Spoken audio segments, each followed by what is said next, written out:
Assalamualaikum warahmatullahi wabarakatuh. Bertemu dengan saya kembali di ketika malam tiba, di situ ada mereka di sekitar kita. Oke guys, seperti di Tumbel itu ada judul yang mengisahkan tentang kamar kos 017 atau bisa bilang 17.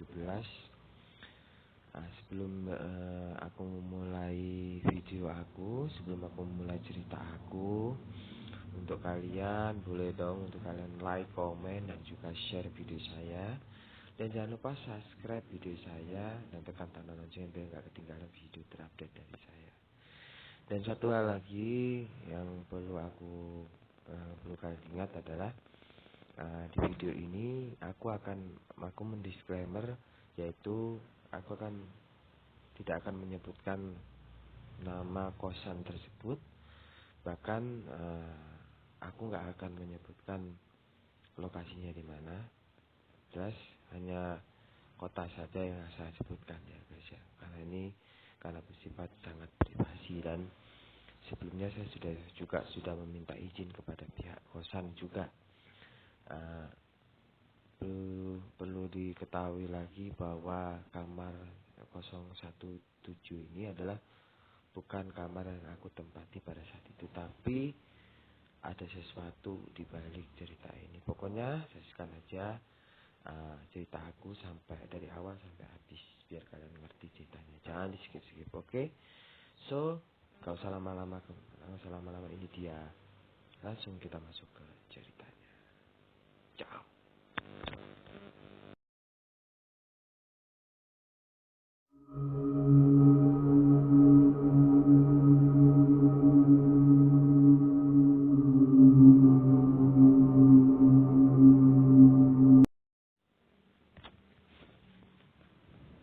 Jadi ini cerita aku dari awal mulanya adalah mengapa aku bisa tinggal di kos-kosan itu. Jadi ceritanya itu jadi cerita ini sebelum aku menikah, itu sebelum Maria. Jadi seminggu sebelum Maria itu aku sudah dikoskan sama papaku, dan bertujuan supaya aku belajar mandiri dari awal. Jadi dikosin sama papa, ditempatin di sebuah kos-kosan, yaitu yang punya kosan itu juga teman papaku juga.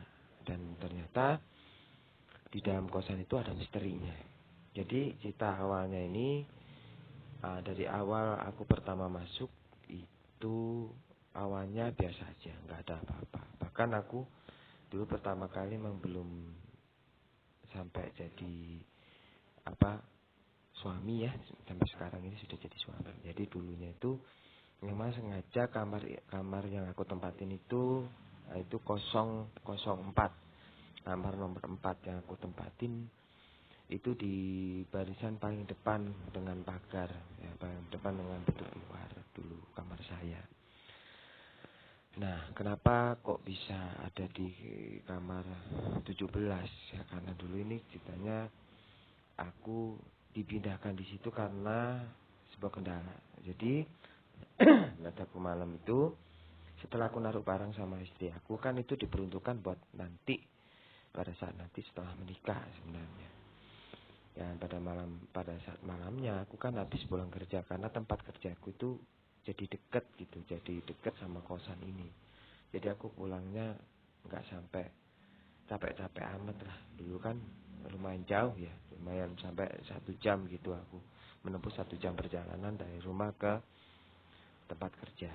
Dan dengan adanya kos-kosan ini, tempat kerja aku jadi dekat gitu loh.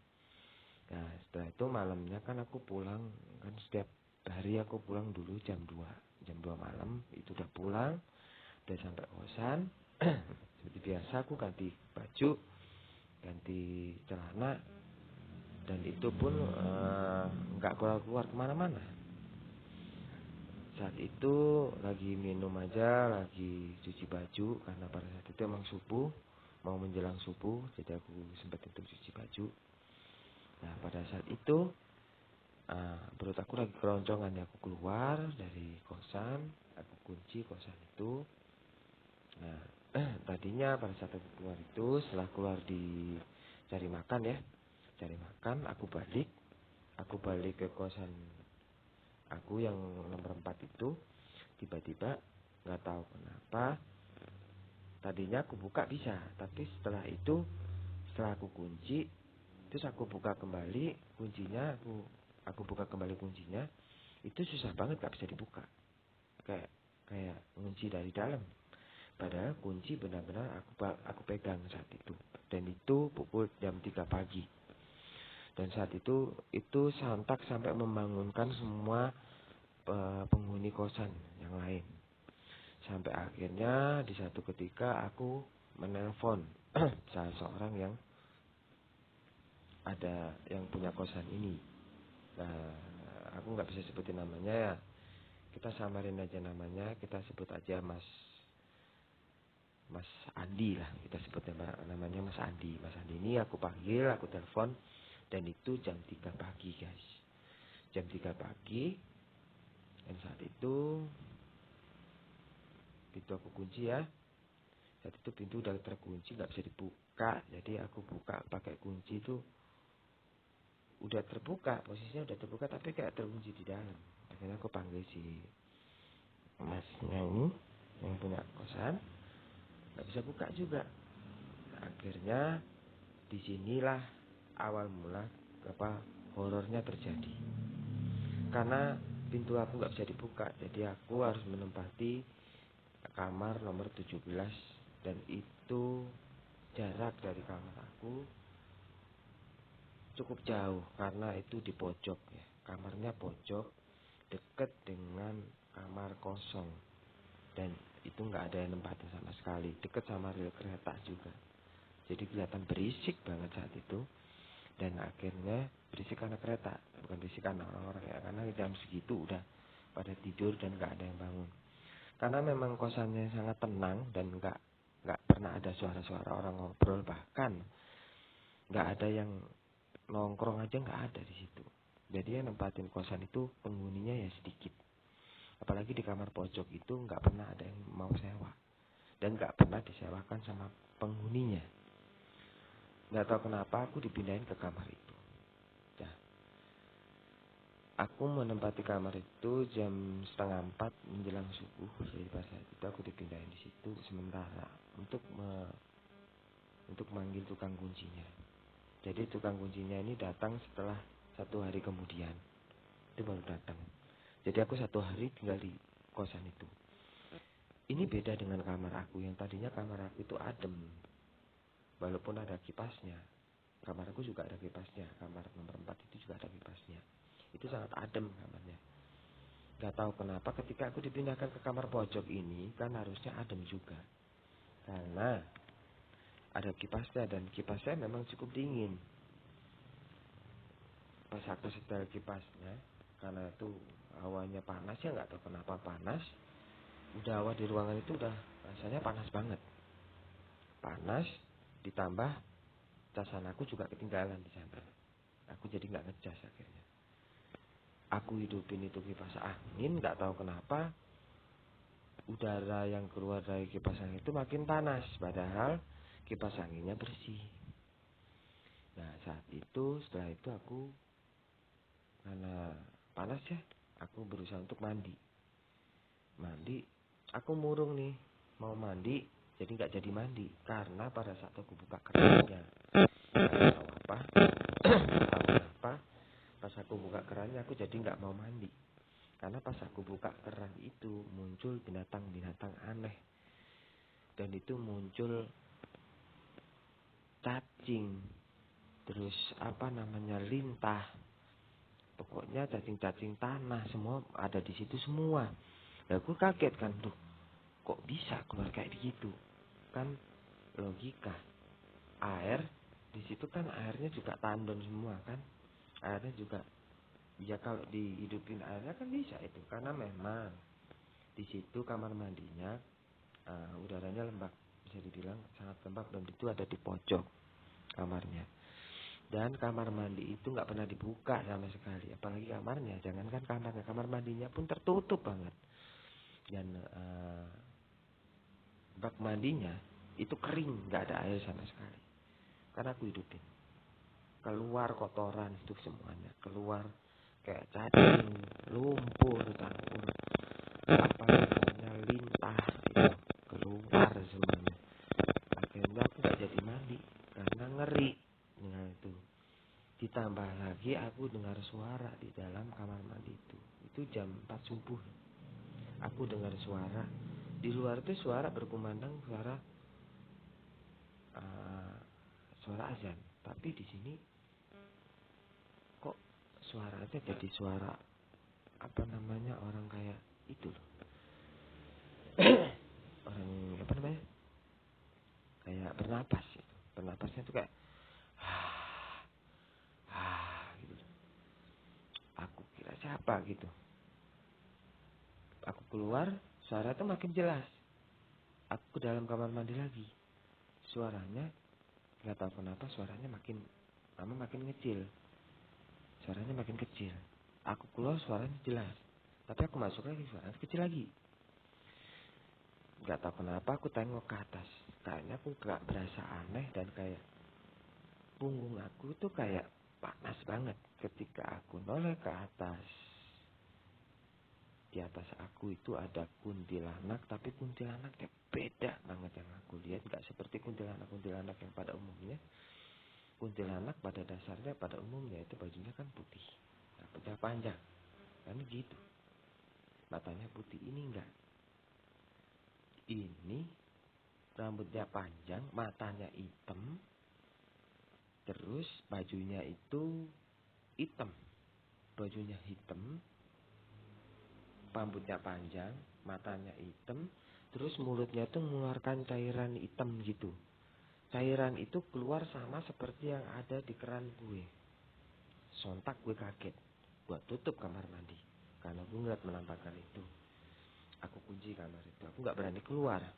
Aku gak berani masuk ke kamar mandi itu. Sorry, maaf aku terpatah-patah ngomongnya karena merinding. Karena aku juga bikin videonya malam. Dan saat itu suara itu masih terdengar dan aku gak bisa tidur karena suara itu. Berusaha aku merem, suara itu makin kenceng. Nggak lama kemudian aku akhirnya aku coba untuk merem-meremin deh, karena serem banget. Aku mencoba untuk meremin aja itu mata aku coba untuk meremin. Ketika udah merem, itu posisi merem loh. Ketika aku udah merem, aku ngeliat dia kayak ada di depan aku. Rambutnya panjang sama persis seperti yang aku lihat tadi. Ya gak perlu jelasin lagi, aku merinding. Setelah itu aku nggak bisa bangun. Badan aku berat banget. Gak tau kenapa berat banget, kayak ketindian gitu, berat banget. Aku cuma bisa apa ya, di situ akhirnya aku baca doa sebisa aku baca doa itu sebisa aku. Nggak lama kemudian badan aku bisa digerakin. Dan itu posisinya sangat capek banget. Capek banget. Orang ketindian itu mungkin, kalau menurut kalian bagaimana, tulis aja di kolom komentar ya. Apa itu rasanya capek atau gimana? Itu rasanya capek banget. Setelah itu udah gak bisa tidur. Aku telepon istri aku saat itu karena kan masih jadi calon istri. Aku telepon calon istri. Calon istri aku nggak tahu kalau aku di kamar kos 17 karena aku dipindahin di situ. Dan itu posisinya aku panggil calon istri aku, itu aku panggil dia nggak denger. Badan aku di kamar 17 itu, aku panggil nggak denger. Dan itu kenceng banget aku manggilnya. Dia tetap aja nggak denger, gitu. Kayak apa ya? Kayak suara aku tuh kayak dibuat kayak nggak ada suaranya gitu. Udahlah, saat itu udah aku telepon yang punya kosan, aku telepon, Mas, ini kamar aku kapan nih bisa dibuka? Mohon maaf Mas, ini nggak bisa dibuka, soalnya nunggu kira-kira 1 hari lagi. Gue berpikir cuma, wah ini HP gue bisa mati nih. Dari situ udahlah, gue coba tenang. Akhirnya gue beli, karena HP gue udah drop ya, gue beli casan baru. Jadi casan baru, gue balik lagi ke kamar itu. Nggak tahu kenapa gue nggak mandi saat itu, karena gue udah ketakutan banget. Gue nggak mandi saat itu. Gua pakai kamar mandi luar. Kamar mandi luar itu ada. Itu kamar mandi khusus tamu ya. Dan kamar mandi itu ada di kosan itu juga. Gue gak pakai kamar mandi luar, gue gak pakai kamar mandi dalam. Karena itu memang satu kamar mandinya dalam. Dan itu gue pakai kamar mandi luar untuk mandi. Mandi karena gue beli sabun ya, beli itu. Setelah itu gak lama kemudian malam sama lagi. Dan kali ini di malam kedua luar biasa. Itu di malam ketiga maksud gue. Malam ketiga itu semakin luar biasa. Makin kesini gue makin diganggu. Makin diganggu. Itu kan jendela. Di kamar gue kan ada jendela yang ditutup gorden. Dan itu emang gak ada TV-nya. Gue berasa kayak ada orang lihat di situ. Nah, halo. Gue kayak ada kayak itu kayak locok gitu. Bentuknya kayak itu orang tapi kayak ditutup kain terus ada pitanya di atasnya. Itu kan locok ya. Gue udah dengar itu udah kayak udah feeling itu locok bukan manusia. Gue nggak mau keluar saat itu karena itu udah kelihatan bayangannya. Gue mencoba untuk merem. Pas gue melek lagi, kamar gue mati lampu.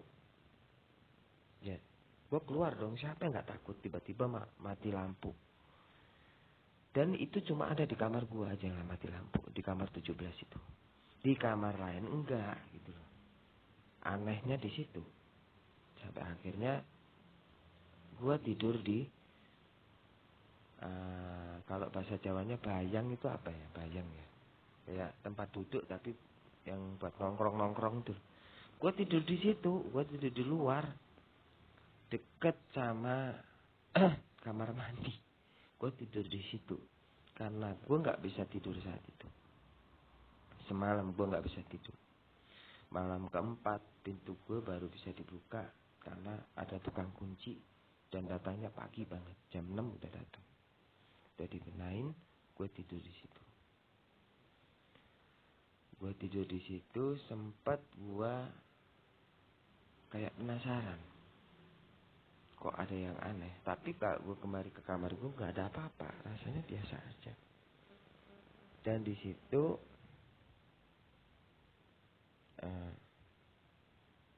gue nggak diganggu di kamar gue di 004 itu nggak diganggu. Cuma pada saat itu kan wifi kan jauh, letaknya kan deket sama 017. Dan pada saat itu wifi-nya agak error. Gue coba mendekat. Jadinya gue harus balik lagi deh, deket dengan kamar itu lagi. Dan itu nggak tahu kenapa kamar mandinya itu nggak pernah gue isi air. Tapi anehnya kamar mandi itu tiba-tiba ada yang mandi. Gue dengar ada yang mandi di kamar mandi itu. Serem pisan itu. Waduh. Gue sampai nggak bisa bayangin ya saat itu ya. Karena memang gue mungkin itu sugesti gue. Cuma makin lama makin kesini makin serem. Nah ini yang hari kelimanya baru gue ketemu sama penghuni di situ. Penghuni di situ dan penghuni itu memang tinggal di kamar 015 dan nggak ada yang tinggal di 016, nggak ada. 016 itu kosong, 017 kosong, 018 itu kosong. Jadi 3 kamar yang kosong. Yang paling angker itu yang kamar 017 yang di tengah. Ya. Dan itu gue tanya saat itu, ini mohon maaf mas, ya ada apa dek? Karena dia memang benar-benar bapak-bapak kan. Mohon maaf, gue panggil mas karena memang ya kayak modelnya kayak mas-mas tapi udah nikah juga. Gue panggil mas-mas. Mohon maaf mas, saya boleh nanya nggak? Saya boleh ngobrol nggak gitu? Kenapa mas? Semalam kemarin itu 2 hari saya nggak bisa tidur mas. Baru saya bisa tidur itu baru tadi malam. Gitu. Saya tahu nih Mas, paling nempatin kamar itu kan 107 kan? Kamar 017 itu kan kamar 17. Iya Mas. Emang ada cerita apaan sih Mas? Saya penasaran. Saya ini takut tapi saya juga penasaran Mas. Itu kenapa gitu kok? Mohon maaf nih Mas, saya ngeliat penampakan di situ. Nah, Mas ini cerita. Dulunya juga ada yang ngekos di sini Mas. Dulunya. Tapi nggak lama, 5 hari keluar mereka. Nggak berani di situ. Itu saat kosan penuh. Cuma kamar 017 itu aja nggak pernah laku. Begitu orang nyewa kamar itu 5 hari keluar Mas, nggak ada yang betah.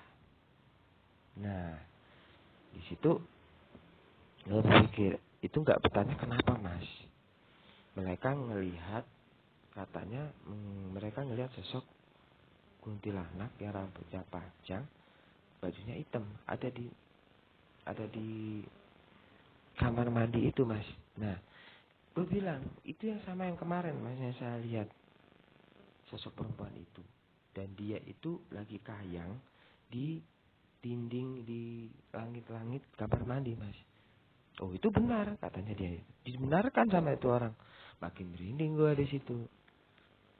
Emang ada cerita apa sih Mas? Saya juga nggak tahu. Tapi dulunya katanya yang menempati kamar 017 itu katanya sih kalau bisa dibilang orang jauh. Dan dia itu bisa dibilang paranormal atau apa gitu. Yang nempatin tempat itu. Lama banget katanya.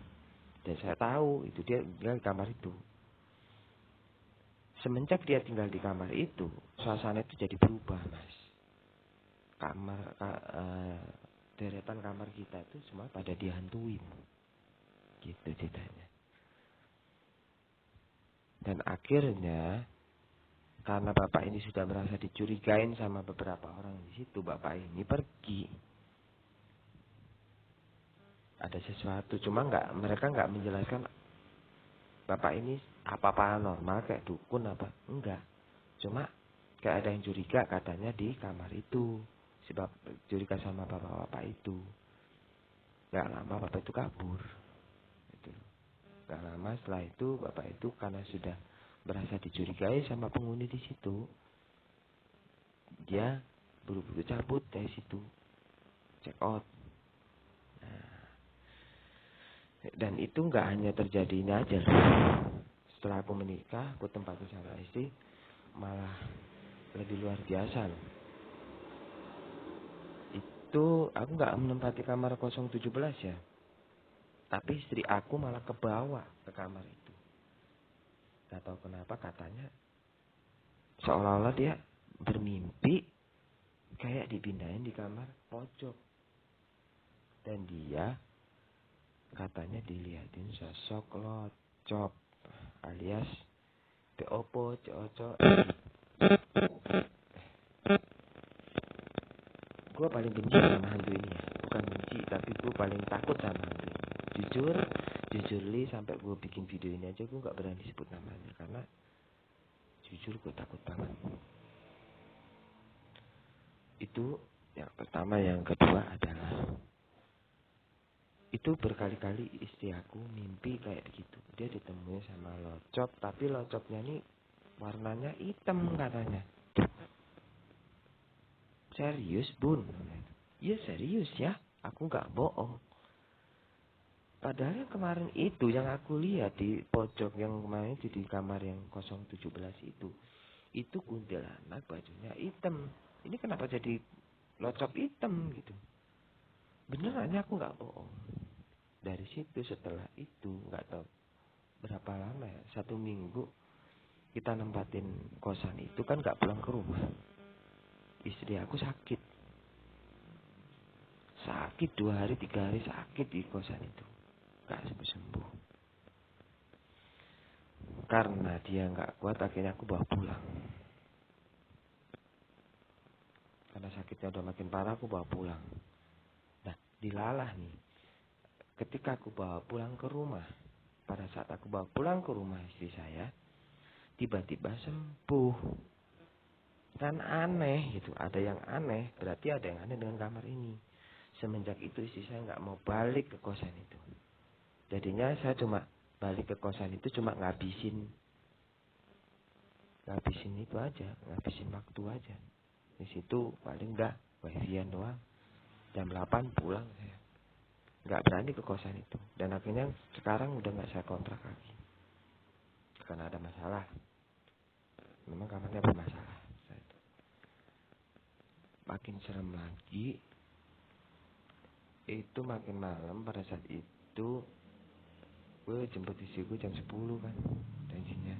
Jadi jam 10 gue jemput. Malam itu gue wifi-an ya. Bawa laptop gue. Setelah itu nggak lama kemudian setelah gue masukin laptop gue starter, gue kan harus itu kan putar balik untuk keluar. Nggak tahu kenapa aku lihat di spion, aku lihat di spion belakang aku ada si kun itu dengan mengeluarkan lendir hitam di mulutnya dan dia dada tangannya dada begini, serem bingit itu. Dan itu nggak bisa aku bayangin ya selama kurang lebih sebulan.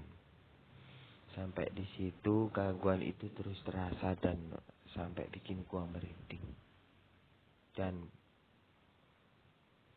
parahnya lagi itu kuntil itu masih ngeliatin gua terus dulunya.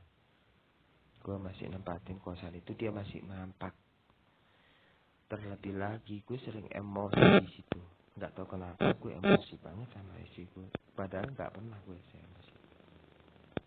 Terakhir itu nggak pernah gue tempatin dan akhirnya sama istri gue sama emosi. Istri ada nggak tahu kenapa istri duduk di dudukan yang di belakang kamar, di depan kamar 017 itu kamar 17 duduk di situ. Gue udah ngerasa gue ngelihat di belakang dia itu lagi-lagi si kun hitam lagi, jelek. Gue udah berasa jelek di situ dan gue bilang, Bun, balik sini. Aku panggil. Itu posisi dia nangis karena habis aku marah-marahin saat itu.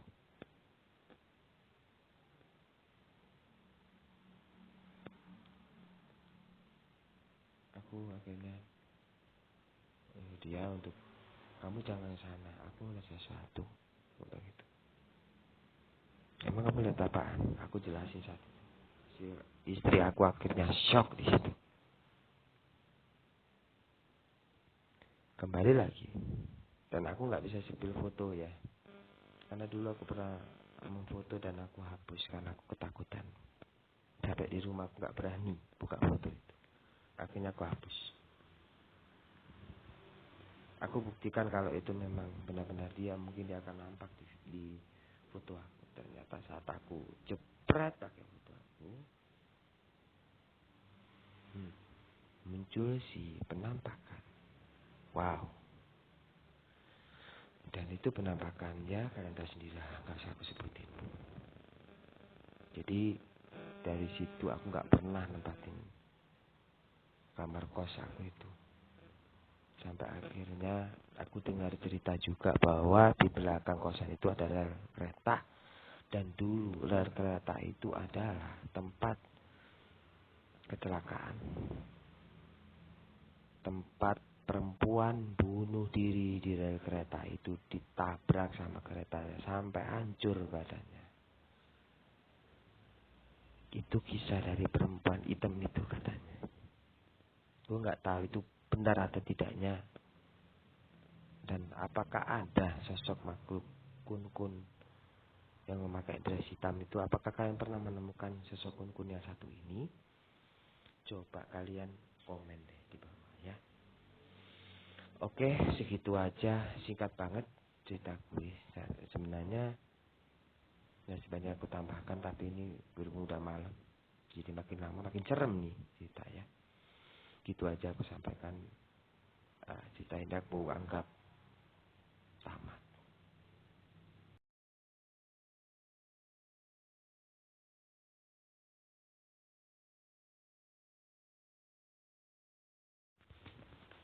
Terima kasih sudah menyaksikan video saya dari awal sampai akhir cerita. Pelajaran yang mesti dipetik dari cerita ini adalah kalau menempati satu tempat atau kos-kosan atau kontrakan, cek dulu tempatnya, pastikan dulu itu aman ya, dan juga bisa dibilang aman dari apapun lah misalnya, karena kita tidak tahu di rumah itu bekas apa. Dan jangan lupa kalau punya kontrakan atau punya rumah baru, mohon kalau bisa diselamatin ya. Bahasanya kalau diselamatin apa ya? Dibikin syukuran di rumah ya. Ya, itu aja sih ya, pelajaran yang bisa dipetik dari saya. Jadi kalau ingin cari kos-kosan atau kontrakan, cek dulu sebelum nempatin, takutnya ada apa-apa. Oke, itu aja sih video dari saya. Dan jangan lupa untuk kalian yang ingin berbagi cerita, bisa langsung ke FB aku, Facebook aku, yaitu Facebook Group ya. Di Facebook Group Kasus Misteri, ada tuh, cari di Facebook, ada di grup pokoknya. Dan nanti bisa gabung di grup saya, cerita di situ. Nanti saya spill di YouTube ya. Ini semua nanti, walaupun saya mau spill di YouTube, saya mesti minta izin dari kalian dulu ya. Dan juga kalau ingin berbagi cerita di email juga ada di danang58@gmail.com, ada ya, danangnovi58@gmail.com. Di situ nanti akan saya sertakan di deskripsi. Dan juga jangan lupa follow Instagram saya, nanti saya juga langsung taruh di deskripsi juga. Dan jangan lupa untuk mendengarkan cerita horor saya gak hanya di YouTube tapi di Spotify. YouTube saya di Spotify juga ada cerita horor menarik juga di Spotify. Jadi jangan lupa dengerin di Spotify juga. Nanti akan aku spill juga ya di deskripsi, aku taruh di deskripsi semuanya. Pokoknya itu plek di situ semuanya ya. Dan jangan lupa saksikan ketika malam tiba setiap hari Kamis, Jumat, setiap hari Kamis, Sabtu dan Minggu. Yaitu tayang premier jam 9 malam hanya di KNT ketika malam tiba.